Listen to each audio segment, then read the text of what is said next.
The first game the WNBA will broadcast will be the Indiana Fever hosting the Chicago Sky. In case you've forgotten, that means Caitlin Clark and Angel Reese will face off to get the 2025 campaign started the right way. Caitlin Clark is likely hoping the WNBA remembers she's more than just a player to boost their profits as they release the new season schedule. And surprise, surprise, the opening game features exactly what you'd expect. Caitlin Clark going head-to-head with Angel Reese. It looks like the league is banking on this rivalry to grab attention and boost ratings. Mitchell is going to come back. Now, I believe Kelsey Mitchell's coming back anyway. I have, but nonetheless, that's given people a little something to get excited about because I think it's important that they keep their big three. Let's be honest. Angel Reese probably isn't winning this first game. Why? Last season, she spent more time causing drama than making an impact on the court. Her highlight reel was full of theatrics and petty moves. On the other hand, Caitlin Clark has been consistently dominating, leading the league and becoming its biggest star. Fans aren't tuning in to watch Reese complain. They're excited to see Clark, the player who's changing the game. And really, who can blame them? The buzz around this matchup is already huge. I will give the WNBA credit for this because this is exactly what it should be for the first game, and that is a rematch with Angel Reese. It's certainly going to draw a lot of attention.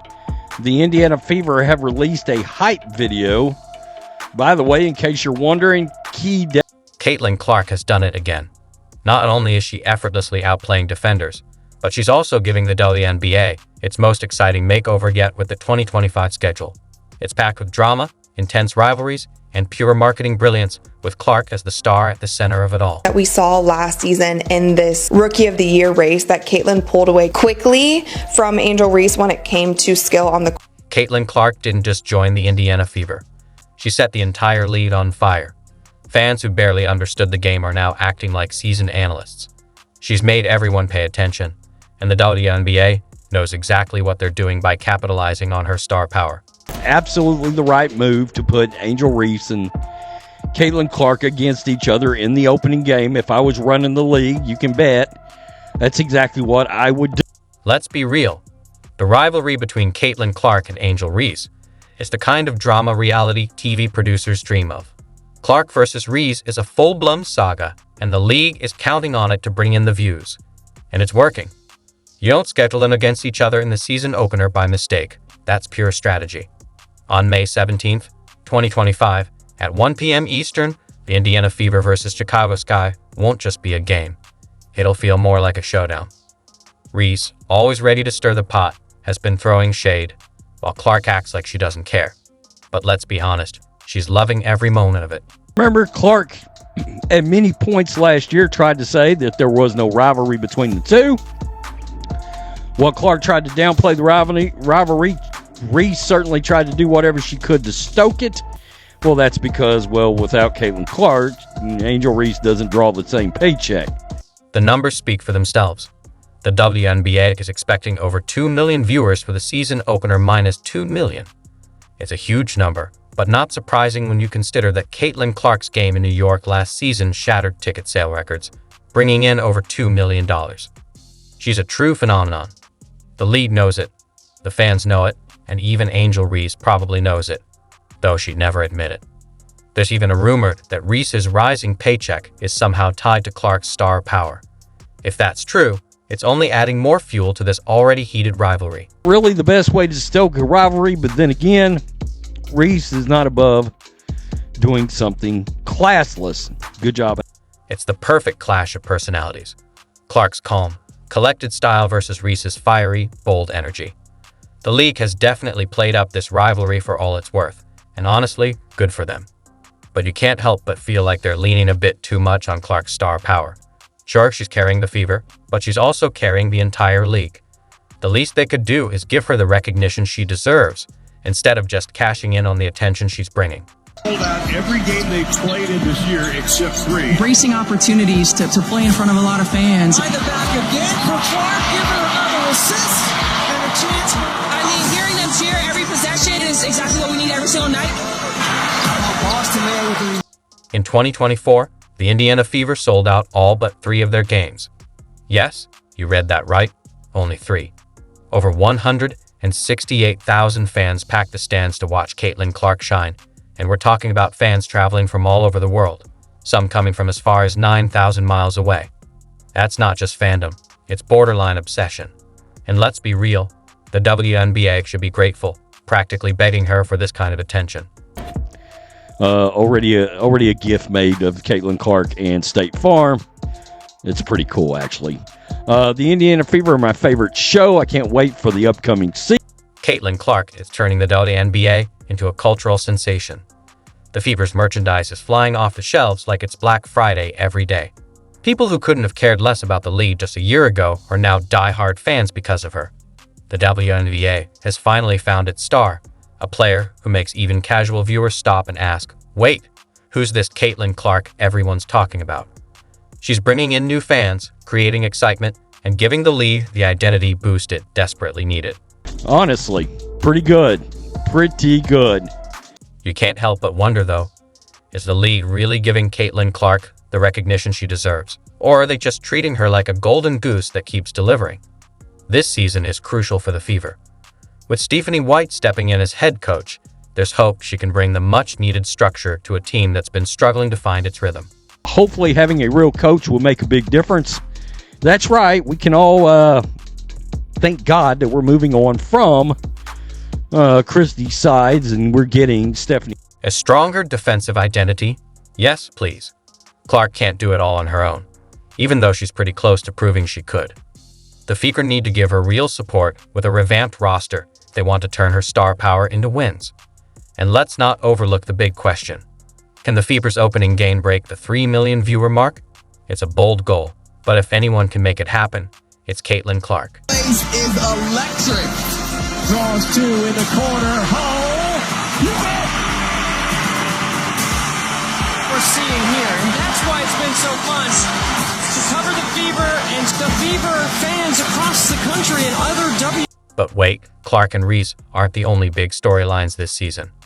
Enter the Golden State Valkyries, the league's exciting new expansion team. They're jumping in with both feet, making their debut on May 16th, 2025, against the Los Angeles Sparks. The Valkyries are like the new kid in school who shows up with the best sneakers and immediately becomes the center of attention. With Owen Yannon as their GM and Natalie Nakas as head coach, they're already preparing to make waves with the expansion draft in January and free agency in February. They've got a fresh slate to build something special, and let's not forget, it's the Bay Area, where fans take their sports seriously. If the Valkyries play their cards right, they could become the league's next big sensation. Already, I can see what the WNBA is trying to do here. They're trying to create this mini in-state rivalry between the Los Angeles Sparks and the Golden State Valkyries, because these are also two teams, you guys, realistically, that probably still won't be great in 20. The WNBA has packed the schedule with can't-miss moments, starting with major matchups right from the beginning. Free agency kicks off on February 1st, setting the stage for roster changes, while the WNBA draft on April 14th brings in fresh talent. Then, on May 16th, the season begins with a bang, crafted to keep everyone on the edge of their seats. Every game, every date, every decision feels carefully planned to ramp up the drama and keep fans engaged. Would that game draw 2 million, 2.5 million? Could it draw 3 million? That's going to be some of the questions that we're going to be starting to ask. It's going to be very interesting to track the attendance, track the rate. The New York Liberty are finally stepping into the spotlight, and honestly, it's about time.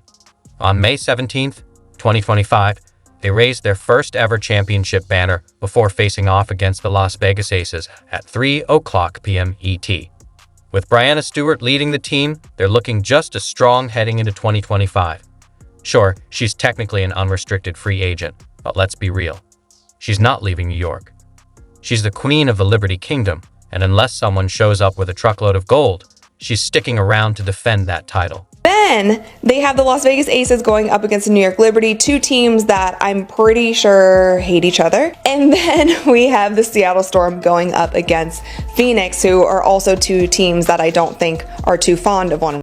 Now let's talk about the Aces. The 2024 season wasn't exactly their best. They finished 4th in the standings and got knocked out in the semis by, you guessed it, the Liberty. It wasn't just a disappointing year. It was a wake-up call. The Aces are facing a classic WNBA issue, relying too much on their star players and ignoring the importance of depth. Kelsey Plum, a key part of their team, is heading into unrestricted free agency, and unlike Stewart, her future is uncertain unless the Aces front office steps up and strengthens that bench. If they don't, 2025 could be another tough, frustrating season. The Liberty are ready to prove they're still the top team, while the Aces have a lot to prove if they don't want to slip into irrelevance. Way that this Indiana Fever doesn't improve from last season, especially with their new coach. Especially, we will see what pieces they decide to keep, what pieces they decide to trade for, who they decide to draft. Like, I think the Indiana Fever are going to be really good. I'm not sure if I can say the same for the Chicago Sky. It seems like their organization in general. The WNBA's future seems to be resting on Caitlin Clark's shoulders. Can she lead the Fever all the way to a championship? Will she continue turning casual viewers into passionate fans? One thing's for sure, Caitlin Clark has already rewritten the WNBA's playbook. She's not just a player, she's a game changer. If the league is smart, they'll stop treating her like just another PR tool and start giving her the respect and support she truly deserves. Let's be honest, without her, the WNBA wouldn't be nearly as exciting as it is right now. And that son of a bitch would have went mega viral, introducing the schedule. And maybe at the very end, Angel Reese shows up in the video, whatever. Whatever flames the fires, that's what I would do. This season isn't just about Clark, Reese, or even the Valkyries. It's about the WNBA committing to its growth and showing it can deliver top-tier entertainment. From Clark's magnetic presence to the Valkyries' exciting debut, every part of this season screams, pay attention. This isn't just a sports league anymore. It's a full-blown spectacle. If the rest of the season matches the excitement of the opening act, we're in for one wild ride.